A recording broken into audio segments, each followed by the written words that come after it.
Assalamualaikum warahmatullahi wabarakatuh. Perkenalkan, nama saya Sultan Harumaini Romdani, NIM 4518041002.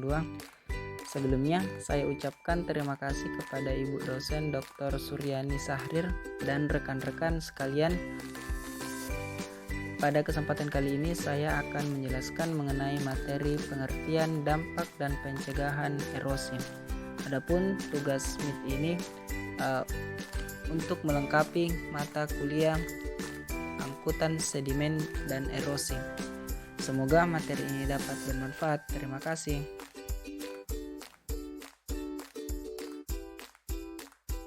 Erosi menurut para ahli. Pertama, menurut Wikipedia.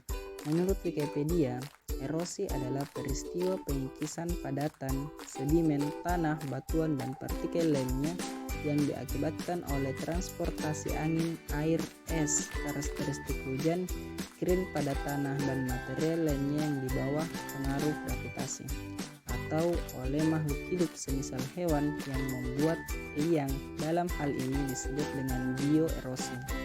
Sedangkan menurut Harjowigono 1995, erosi adalah suatu proses di mana tanah dihancurkan dan kemudian dipindahkan ke tempat lain oleh kekuatan air, angin, sungai, ataupun gravitasi. Lalu, menurut Supirin sendiri, erosi tanah merupakan rangkaian proses atau peristiwa hilangnya lapisan permukaan tanah bagian atas oleh pergerakan air maupun angin. Erosi sebenarnya merupakan proses alami yang mudah dikenali, namun di kebanyakan tempat kejadian diperparah oleh aktivitas manusia dalam tata guna lahan yang buruk, penggundulan hutan, kegiatan pertambangan, perkebunan, dan perladangan, serta kegiatan konstruksi ataupun pembangunan yang tidak tertata dengan baik dan pembangunan jalan. Tanah yang digunakan untuk menghasilkan tanaman pertanian biasanya mengalami erosi yang jauh lebih besar daripada tanah dengan vegetasi alaminya. Alih fungsi hutan menjadi ladang pertanian meningkatkan erosi karena struktur akar tanah hutan yang kuat mengikat tanah digantikan dengan struktur akar tanaman pertanian yang lebih lemah.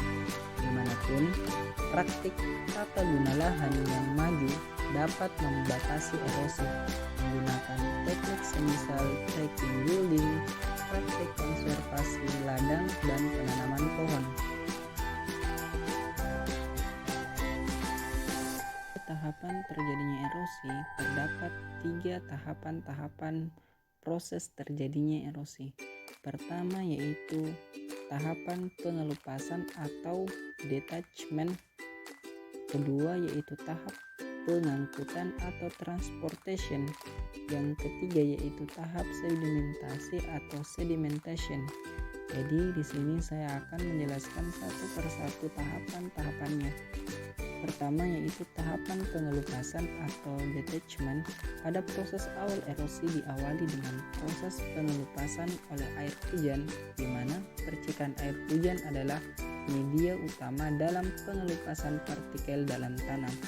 Prosesnya adalah ketika butiran air hujan mengenai permukaan tanah, maka partikel tanah akan terlepas dan terlempar ke udara. Proses ini akan berlanjut ke proses pengangkutan oleh aliran tanah. Kemudian yang kedua adalah tahap pengangkutan atau transportation. Prosesnya terjadi setelah pengelupasan oleh air hujan yang menghasilkan partikel-partikel tanah, di mana ketika partikel tanah terlempar ke udara, maka partikel tersebut akan kembali jatuh ke bumi akibat gravitasi bumi pada lahan yang miring. Partikel tanah tersebut akan tersebar ke arah bawah searah dengan lereng di mana partikel tanah tersebut akan menyumbat pori-pori tanah.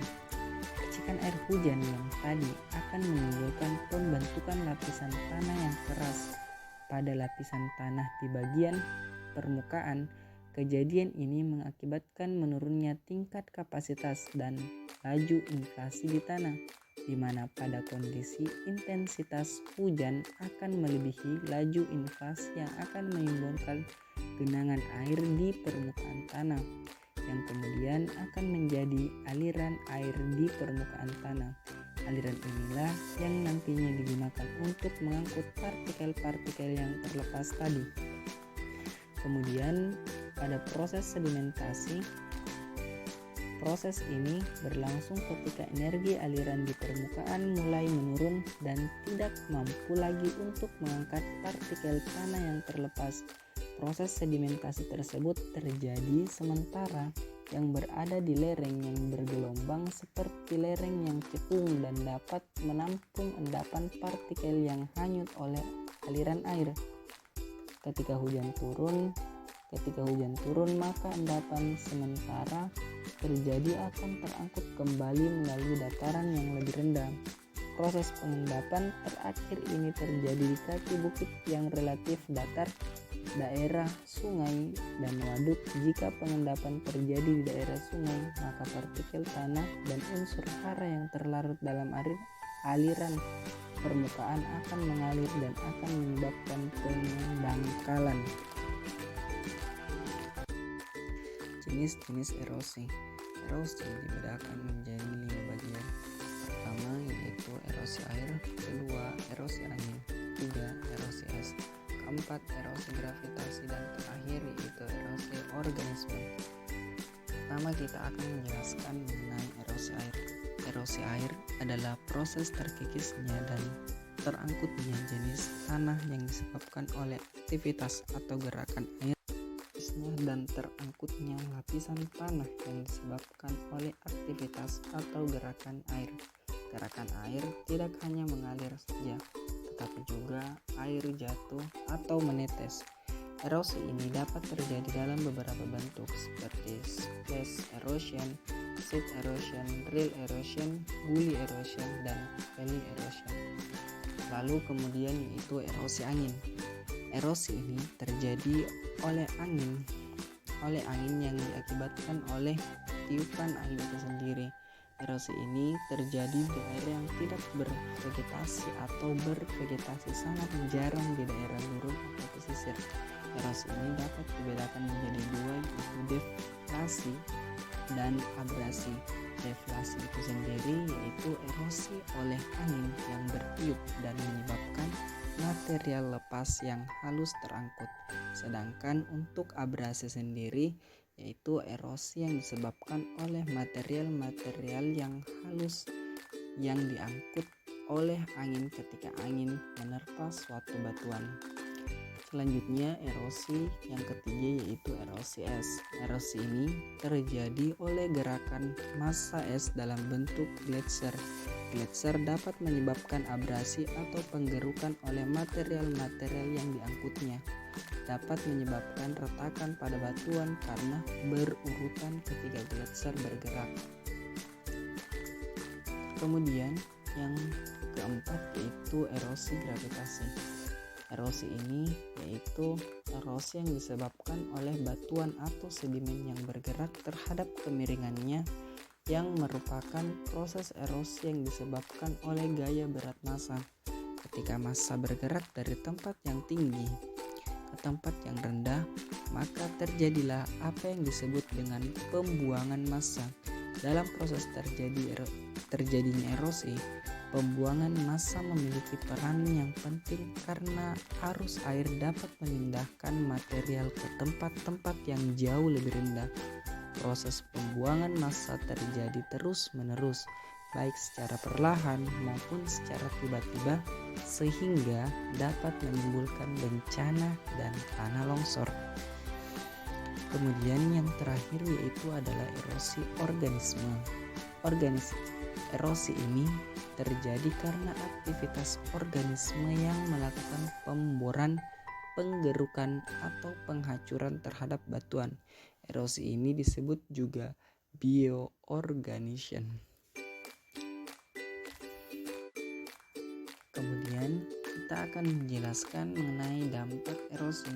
Menurut para ahli, erosi terjadi pada bagian luar inside dan bagian dalam yaitu offside yang terjadi pada tanah. Dampak erosi di tempat kejadian atau onsite itu sendiri pertama yaitu kehilangan unsur hara dan kerusakan struktur tanah. Yang kedua yaitu tanah menjadi tandus, kemudian menurunnya kesuburan tanah atau bahkan menjadi tidak dapat dimanfaatkan untuk bercocok tanam. Kemudian kerusakan pada bangunan, penurunan hasil pertanian yang berpengaruh pada pendapatan petani, kemudian peningkatan penggunaan pupuk, sedangkan penurunan kemampuan tanah dalam menyerap air yang biasa mengakibatkan terjadinya banjir. Lalu apa saja yang menjadi dampak erosi di luar tempat kejadian? Yang pertama yaitu adanya pelumpuran dan pendangkalan waduk, sungai, saluran, dan badan air lainnya. Kedua, tertimbunnya lahan pertanian, jalan, dan bangunan lainnya. Tiga, hilangnya mata air dan memburuknya kualitas air. Keempat, kerusakan ekosistem perairan. Kelima, meningkatnya frekuensi dan besarnya banjir. Nah, itu tadi hal yang ditimbulkan dari terjadinya erosi. Cukup banyak hal-hal yang merugikan ya. Kemudian di sini kita akan menjelaskan bagaimana cara mencegah dari erosi itu sendiri. Dilansir dari Pusat Krisis Kemenkes, ada 4 cara mencegah terjadinya erosi tanah. Pertama yaitu kita melakukan konservasi tanah. Konservasi tanah merupakan serangkaian upaya untuk mencegah, menghambat proses terjadinya pengiksan tanah. Saat melakukan konservasi tanah, pemilihan jenis tumbuhan penutup lahan harus diperhatikan untuk mengembalikan fungsi tanah. Karena tanah yang rusak diperlukan tumbuhan yang mampu bertahan kondisi tanah yang ekstrim. Lalu, cara yang kedua yaitu membuat terasering. Terasering tersebut cara yang sering digunakan untuk mencegah erosi. Cara ini adalah dengan membuat teras demi teras seperti tangga pada lahan yang miring. Jadi ketika hujan turun, air tidak langsung mengalir.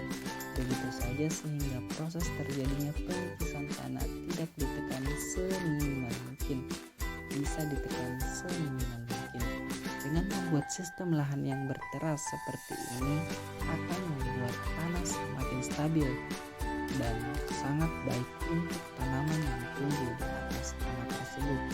Ketiga yaitu dengan cara contour farming.